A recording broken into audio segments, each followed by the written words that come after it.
Finally, you also have to be careful with high multiple retail stocks. There will be whispers that Omicron strain will cut back mall shopping. You're already starting to hear it, right? Those sirens of selling were easy to ignore before the Fed started tightening. But now we're in a glass-half-empty market.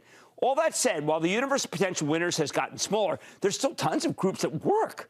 Pretty much any financial can win, though some are better than others. Morgan Stanley, Wells Fargo, owned by the Chapel Trust. I like Wells on next year's expected rate hikes, but I don't like it on a potentially tougher regulatory environment. We just bought more Morgan Stanley for the trust in the last downturn because it has no real credit risk. It's a gigantic fee generation machine, strong leadership, consistent growth, no controversy, just money making. Remember, we don't want to be clever at this stage of the game. Simple's fine.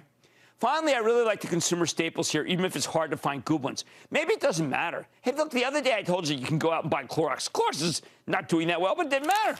It's going to go higher. Just, that's what happens. Again, that's the envelope. Sell high growth stocks, sell expensive stocks. The other envelope should say buy Clorox. By the way, just so you know, we can also buy a bunch of other stocks in the same cohort. I like Eli Lilly. Now, I pounded the table last week's club meeting on Eli Lilly. I think it's great. I am not backing away, even though the stock has risen tremendously, including 4 today and 25 yesterday. It doesn't make sense to sell it even at $279. It was up $3 and change.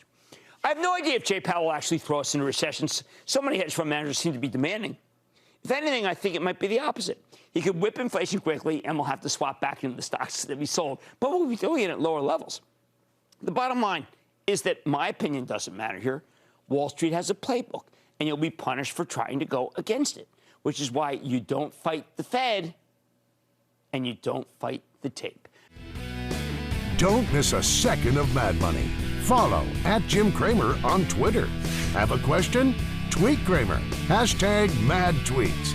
Send Jim an email to madmoney@cnbc.com or give us a call at 1-800-743-CNBC.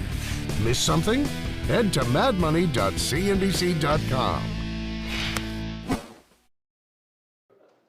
Shepard Smith here. Thanks for watching CNBC on YouTube.